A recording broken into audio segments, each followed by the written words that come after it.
Hey, what's up, everybody? So I wanted to talk about North Korea's dictator Kim Jong Un, and there are reports saying that he is either dead or in a vegetative state following a failed cardiovascular surgery.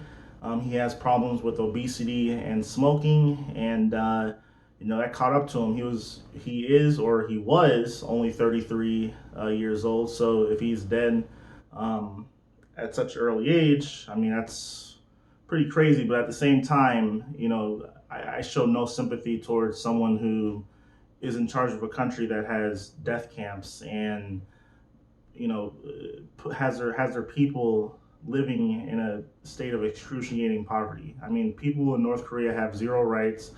Uh, in the what was it, the 1990s, due to government mismanagement, they lost literally like 15% of their population due to famine. And at the same time, not Kim Jong Un, but his father was one of the largest, buyers of Hennessy cognac in the world. He had a 20,000 title movie collection where if one of his citizens would have any one of those movies, they would be executed. They spend all their money on their military, but they don't really care about, or they don't care at all about their citizens, and it's a very very sad situation over there. But at the same time, if Kim Jong Un is dead or is in a vegetative state, that could be potentially bad for the region because it could be a destabilizing event. Because North Korea has one of the largest militaries in the world, and let's say, well, they're saying now that his sister might be the one who takes over.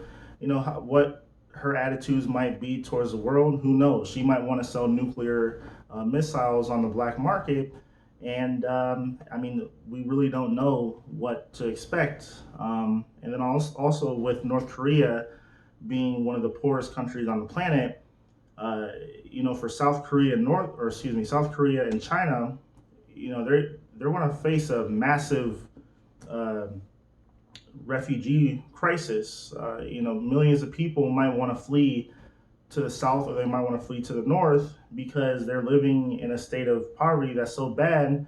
If even if the risk is death, if they're caught, it's worth it to them to try to escape. So I mean, there's also been polls out that saying that a lot of South Koreans don't really want to basically be reunited with the North because of the economic ramifications that could happen. And we've seen this with West and East Germany, where the West was a lot more well off than the East, and then when they finally had the reunification, it was a huge economic crisis because a lot of people were fleeing from the East to the West, and then also the Western government had to spend a lot of money to catch East Germany up with the western part of Germany. But even with all that being said, I still think the best solution probably would be just to have North Korea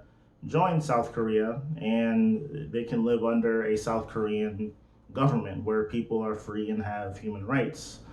But with all that being said, I want to know what you guys think in the comments below. I'm very interested, what comes out.